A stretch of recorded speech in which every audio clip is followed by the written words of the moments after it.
Músicas do Mundo, etnomusicologia na rádio da universidade. Produção e apresentação do Núcleo de Estudos em Música do Brasil e América Latina, do Departamento de Música da URGS.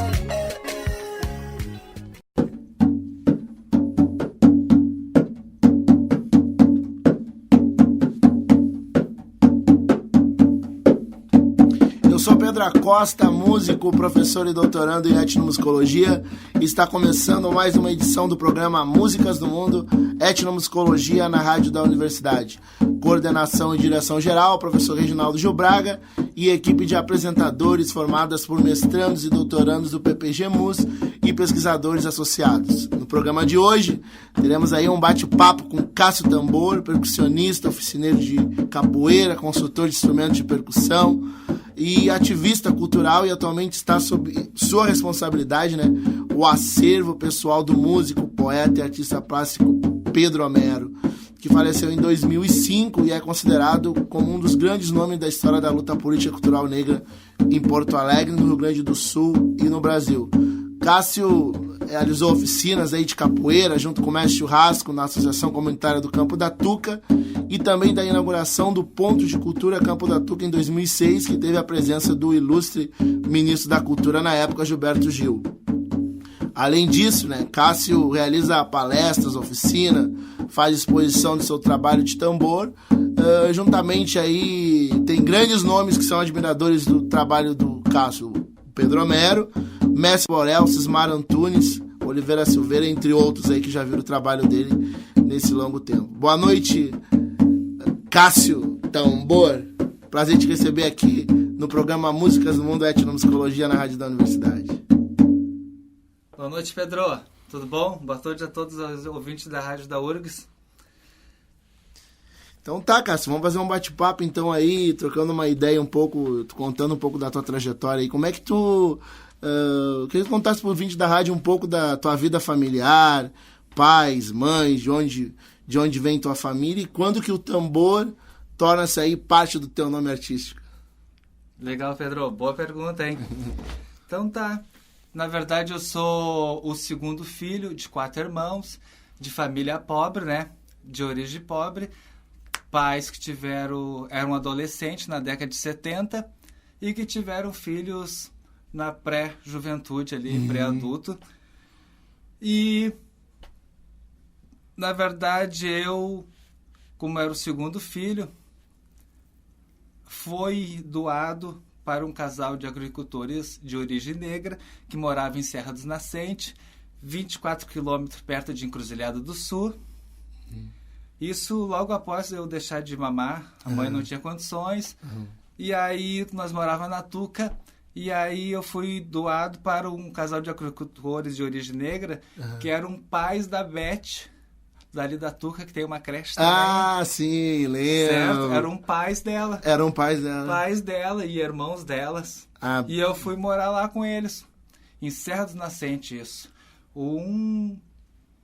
Aí lá eu cresci até os 7, 8 anos, plantando, colhendo, pegando fruta no cacho, nadando em riacho, colhendo as frutas e verduras na horta, pegando ovo da galinha no ninho, casa de barro e cipó, capim-sapê, fogão a lenha, buscando água na bica, com latas de querosene. E aí lá eu tive essa infância meia cabocla, certo? Meia cabocla.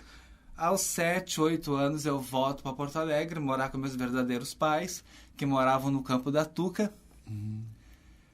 E aí ali eu vim para estudar, que é onde eu estava, não tinha estudos. Era uma sala para todas as séries. E aí aquela saudade dos pais, arrependimento, achando que já tinha uma situação melhor financeira para poder criar os filhos. Vai parar na Tuca. Volta.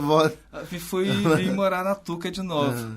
Ali, no primeiro momento, eu fui colocado para estudar na Associação das Damas Umbandistas, fundada em 1959. Isso já criança? Isso aos 8 anos. Aos 8 anos. 7, 8 anos já. 8 anos.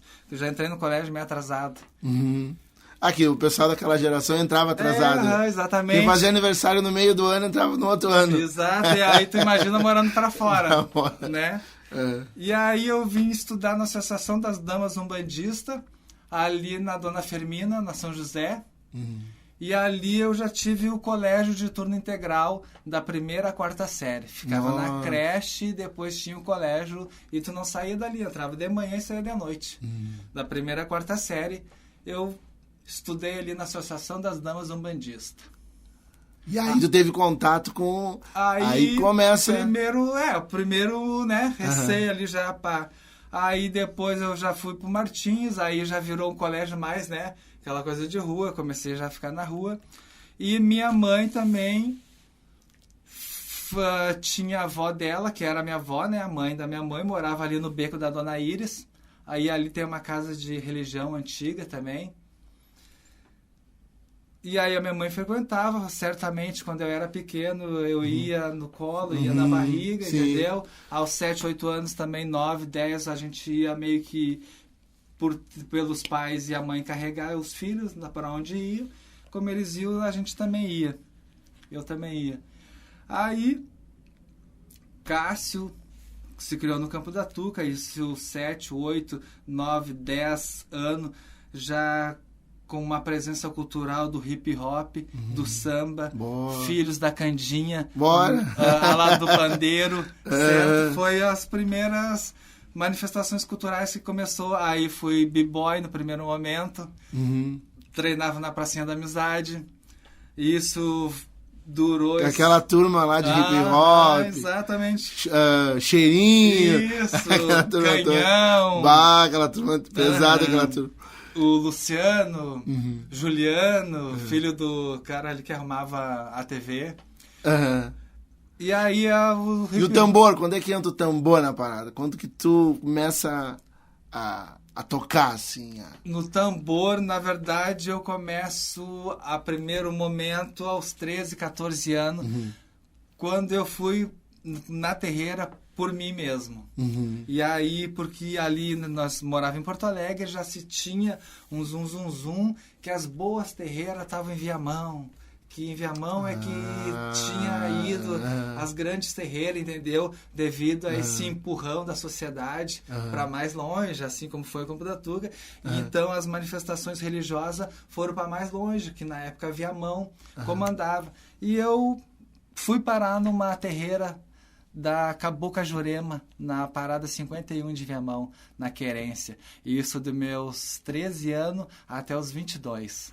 Aí lá eu aprendi, comecei a tocar tambor. Foi uma das coisas... Primeiro a G, né?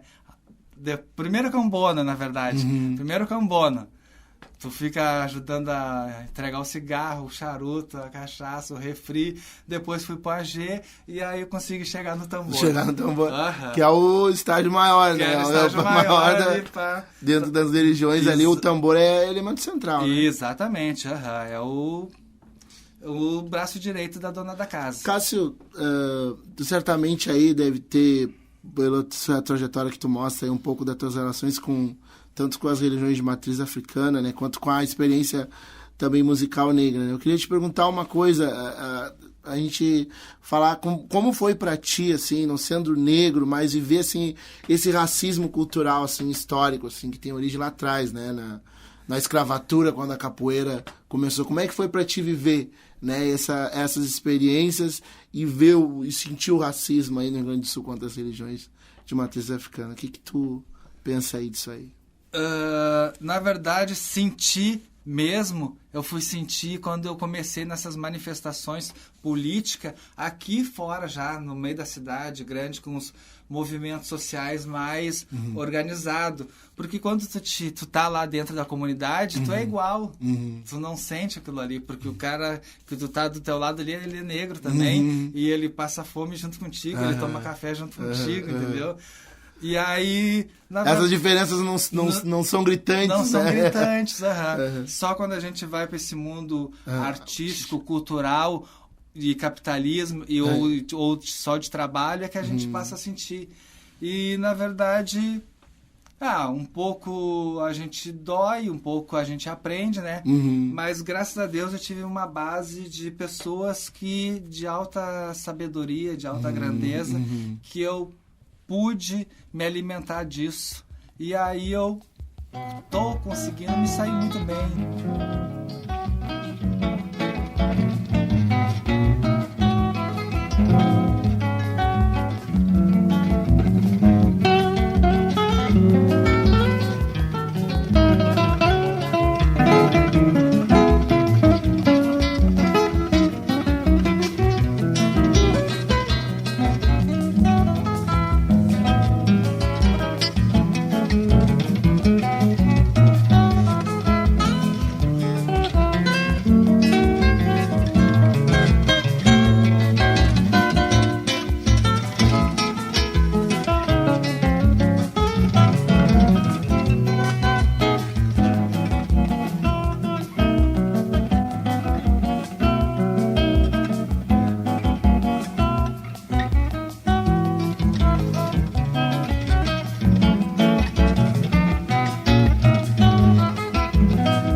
Eu sou Pedro Acosta, músico, professor e doutorando em etnomusicologia, e este é o programa Músicas no Mundo, etnomusicologia na rádio da universidade. Cássio, a tua relação com a cultura começa com as questões religiosas, né? Pelo que tu falaste aí de matriz africana, né? O teu contato com pessoas aí como o mestre Borel te trouxe certamente bastante conhecimento no que diz respeito não só à religiosidade, mas também o fazer no sentido sonoro, assim, dos toques, enfim. Tu teve contato com um dos grandes nomes da religiosidade e do tambor no Rio Grande do Sul. Queria que tu falasse um pouco mais, assim, específico, essa tua relação aí com o mestre Borel, como é que foi e tal. Na verdade, Pedro, com o mestre Borel, eu conheci o Borel através do Pedro. Pedro Homero, na verdade, que é meu padrinho, certo? Meu padrinho no meio da arte, que me apadrinhou e que me começou a me levar junto à Frente Negra de Artes Plásticas, que era um grupo montado por Pedro Homero, Pelópolis Tobano, Américo Silveira, Silvia Vitória, Tânia Borba. E aí, vinha desde 99, eu já vinha fazendo as exposições junto com eles, e eu vim conhecer particularmente e para começar a ter vivência e ensinamentos com o Borel a partir de 2013, na exposição coletiva que teve no Museu Joaquim José Felizardo, na Cidade Baixa, na João Alfredo, que foi uma exposição coletiva da Frente Negra de Artes Plásticas. Ao mesmo tempo, teve uma conversa com depoimento com o mestre Borel, certo? Foi um evento bem grande, organizado pela prefeitura, porque eram os caras que comandavam a cultura no final da década de 90, nos anos 90. E aí, foi, tipo, nesse mesmo dia também que eu ganhei, foi a minha prova. Tipo, os gurus. Os gurus disseram que esse é o cara. Foi o meu dia da minha prova, mais ou menos, que tava todos eles juntos. E quem é que tava junto? Borel? Borel. Foi no dia que foi o bate-papo de conversa com o mestre Borel. A exposição coletiva durava um mês e num desses dias tinha esse bate-papo. E aí foi várias pessoas do meio da cultura, como Silmar Antunes, Vera Lopes, assistir, né? E outros nomes ainda. E aí foi nesse dia que tá todo mundo ali, depois estão naquele happy hour ali, todo mundo, e chegaram em mim, esse aqui é o rapaz novo, os tambor que tá junto com nós, o Pedro falando pra todo mundo, e eles pegam e pedem pra mim tocar, toca aí, Cássio, faz favor. E eu bati com os joelhos um no outro, mas toquei. Só quem tava ali, tava o Borel, só. Borel, Pedro Mero, América. Só os caras. E aí eu toquei, né, meio tremendo, gelando. E aí os caras, aí o Pedro me assim, legal, tu viu? Ele toca que nem eu. E o Borel, não, ele tem talento, é bom. E aí o Borel já veio me perguntando, é tu que faz isso, rapaz? E eu disse, sim, sou eu mesmo. E aí eles, então tu é um rapaz abençoado, e começou a dizer saudações. Te deu uma moral. Exatamente. Mas o tambor te escolheu. Exatamente. E eles sentiram isso também, né? Exatamente. Toda essa tua trajetória, claro, né? Expressou ali naquele eram pessoas que tinham uma pesquisa já de 30, 40 anos dentro do Rio Grande do Sul, certo? Fazendo uma pesquisa, os caras tinham um grupo coletivo de arte. E aí acharam em mim os tambor que eles, eu e toda a sociedade imaginava na nossa interpretação da nossa identidade. Mas se os tambor eram os troncos de árvore, se cada tribo tinha o seu próprio, onde é que estão? Entendeu? Sim. E aí, mais ou menos naquele mito de gurus e feiticeiros, eles dizem assim, a cada 1000 anos nasce um. Você tem toda uma mitologia. Exatamente. E eles, como eram muito conhecedores disso, te viram então como um representante assim dessa linhagem. Exatamente. Exatamente. Não só eles, como outros também, como seu Euclides e a dona Zezé, que faziam a maior festa da cultura negra aqui em Porto Alegre na década de 90, um evento chamado Kizumba, um jantar show. E seu Euclides, que me levou para esse evento, me convidou junto, tu pode ir que tu vai ser bem recebido. E aí, isso lá no Imperador, depois que o Pedro Mero me levou, mandou eu ir lá no Delmar Barbosa, que era da Rádio Metropolitana, me inscrever, que o Delmar Barbosa estava organizando uma feira de artesanato na Semana da Consciência Negra dentro do Imperador. Nossa. E aí eu fui. O Delmar Barbosa é um dos grandes nomes do rádio, né? Exatamente, do carnaval. Do carnaval, muito ligado. Na época do Samba Sul, ele era uma das grandes lideranças. E o Pedro Mero também era um dos jurados do carnaval.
sou Pedro Acosta, músico, professor e doutorando em etnomusicologia, e este é o programa Músicas no Mundo, etnomusicologia na rádio da universidade. Pegando um pouquinho mais dessa questão mais pessoal, Cássio, qual é a importância que o tambor tem na tua vida aí, que teve desde do início, quando tu começou a se dedicar a esse ofício e essa arte de construir tambor, de fazer tambor?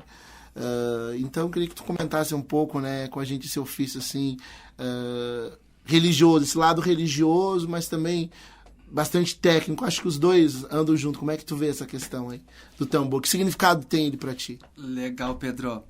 Exatamente. Boa pergunta essa daí. E é uma das que eu gostaria mesmo de responder. Na verdade, o tambor, para mim, é uma coisa sagrada. Eu aprendi, ganhei esse dom, sou ancião disso, ganhei isso dentro de uma terreira, certo? Guiado pelos caboclos, pelos orixá, pela uma natureza toda que existe em volta de toda essa cultura negra e, ao mesmo tempo, umbandista, afro-brasileira, criada dentro do Brasil, certo? Eu ganhei isso dentro dos terreiros. Fui um escolhido. E o tambor, para mim, na verdade, não é uma coisa que é para vender. O tambor, na verdade, é para mim fazer uma reeducação. Por que uma reeducação que eu digo? Porque o tambor ele foi cultuado pela cultura negra no Brasil, mas foi discriminado e ensinado pela cultura católica, que era macabro. No Brasil faz 500 anos que a Igreja Católica falou que o tambor era macabro, certo?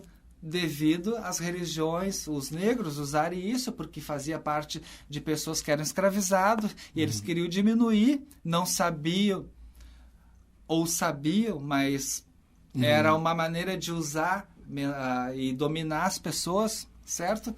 Não, pessoas com pouco conhecimento são mais fáceis de dominar, certo? E um tambor que é uma arma de ferramenta que faz o ser humano se desenvolver. E aí, Pedro, na verdade, eu e minhas obras procuro respeitar o que a natureza deixou, usando as imagens representativas, refletindo a grandiosidade e opulência da natureza, tornando as metáforas expressivas e abertas às interpretações mais diversas, tanto só como natureza, como religiosidade, como só um instrumento de música, certo? Como só um instrumento de artesanato, ou como uma obra de arte.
Ele quer educar alguém, porque cada peça, cada tambor tem um significado, uma expressão, de alguma forma, mostrando alguma coisa ou outra. Eu tenho um tambor chamado Negra Índia, eu tenho um tambor chamado Tamborsauro, eu tenho um tambor chamado... São pessoas, né? Os tambores são pessoas. Exato, são pessoas. São entidades. E são entidades, são movimentos, entendeu? Exatamente. Perfeito. Então, na verdade, o meu principal papel não é vender. Eu não vou ganhar dinheiro com isso, mas sim passar uma cultura que todo mundo deveria de ter um tambor dentro de casa. Eu venho desenvolvendo um trabalho hoje que eu cheguei, durante esses anos todos, num trabalho chamado tambor terapia. Todo mundo deve ter um tambor. Todo mundo deveria de ter um tambor dentro de casa. Eu fiquei Em 100 anos de futebol no Brasil, todo mundo tem uma bola.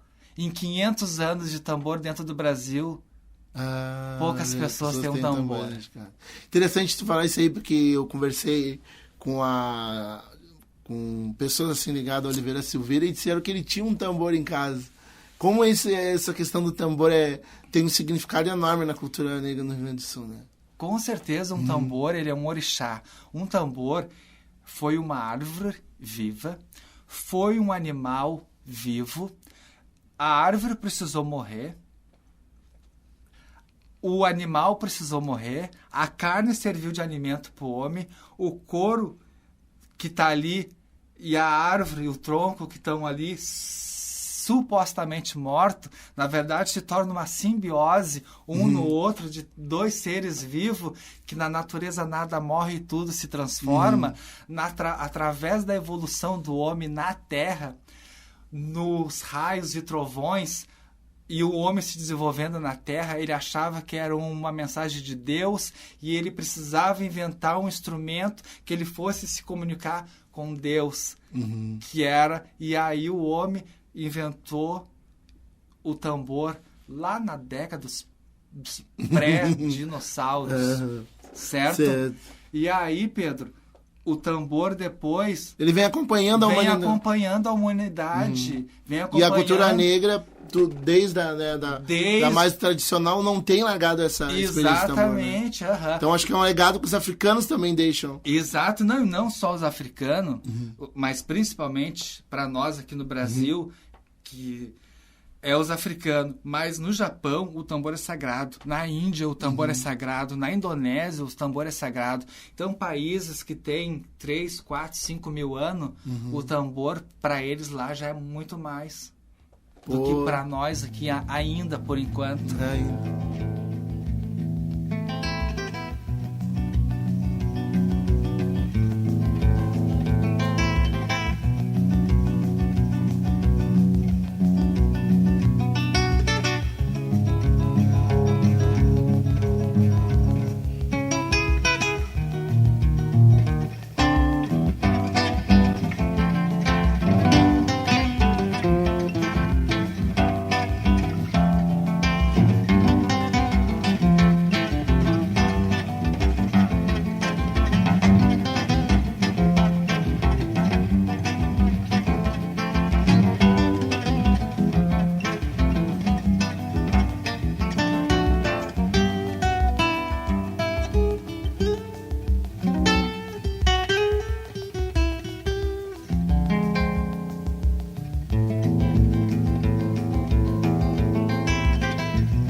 professor Pedro Acosta, músico, professor e doutorando em etnomusicologia, e esta é mais uma edição do programa Músicas do Mundo, etnomusicologia na rádio da universidade. Continuamos nosso bate-papo nesse último bloco do programa aqui com Cássio Tambor. Cássio, eu queria que tu falasse agora nesse último bloco, qual foi a tua relação aí com Pedro Homero, como vocês se conheceram e como esse acervo musical aí chega às tuas mãos? Acervo musical, né? Não só musical, mas também material, né? Isso, ou seja, físico, né? Físico, uma biografia quase do seu Pedro. Na verdade, eu conheci o Pedro no Tapuia. Lá em 99, 98, 99, 2000, por aí, eu estava construindo os tambores ali no Tapuia. O Tapuia era uma casa de uma tribo de índio que tinha na Zenha. Eu conheci o Pedro por ali. Foi por ali, eu conheci diversos outros artistas, como J. Altair, Renato Beabá, diversos outros. Ali era um roteiro. E aí foi dali que ele me mandou a primeira vez conhecer seu Delmar Barbosa para ir nessa feira de artesanato no Imperador. Ao longo dali nós nunca mais se desgrudamos, ficamos juntos até 1º de agosto de 2005, onde ele faleceu, certo? Ficamos super amigos, porque ele me bancou. Pedro foi o cara que me bancou na frente de Negro de Arte Plástica. Ele que me abriu os caminhos para te conhecer uma série de pessoas. Exatamente. Acreditou no meu trabalho e eu, sem noção nenhuma na época de que estava acontecendo, estava rachando aquilo ali super natural.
Depois, 2005, lá por 2010, a dona Ivete, que era esposa dele, já debilitada de saúde, me chama.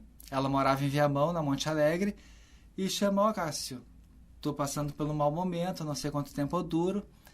Tá aqui a minha irmã de testemunha, mais a minha sobrinha também, que era uma parceira do Pedro Homero também, que o Pedro Homero gostava muito, a Luciana. E ela pegou e disse: o Pedro gostaria que as obras ficassem contigo, para te cuidar, e cuide bem, faça bom proveito delas. E eu, na época, tremi, não sabia o que tinha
Legal. Queria te agradecer aí por contar um pouco aí dessa tua trajetória, dessa tua relação aí também com Pedro Homero, e tenho certeza aí que o ano que vem vamos programar um projeto aí para tornar a obra de Pedro Homero, retomar o legado esse de Pedro Homero ano que vem, quando faz 15 anos da morte dele, né? Quero te agradecer mais uma vez, gostaria que tu deixasse o contato aí para os ouvintes da rádio, Facebook, ou telefone, para que as pessoas queiram conhecer um pouco mais do teu trabalho e também ter mais informações sobre a obra aí do Pedro Homero, o que ele fez, enfim, né? Queria que tu deixasse um contato aí para os ouvintes. Certo. Primeiramente, eu vou mandar um beijo para minha filha, Maria Eduarda, que estuda Direito aqui na URGS, certo?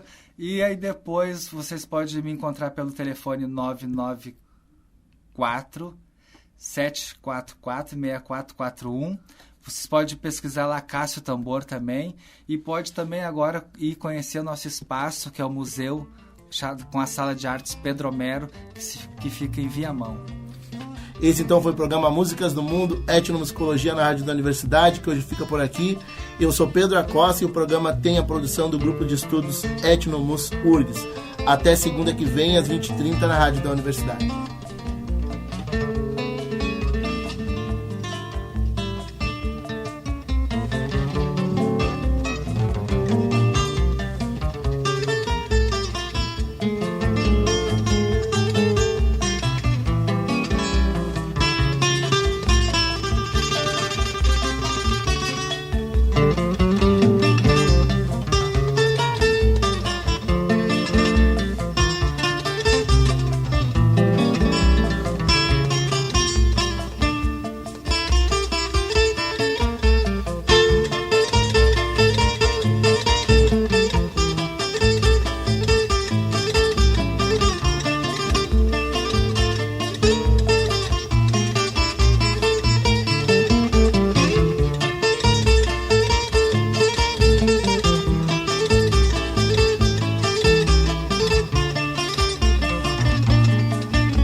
Músicas do Mundo, Etnomusicologia na Rádio da Universidade.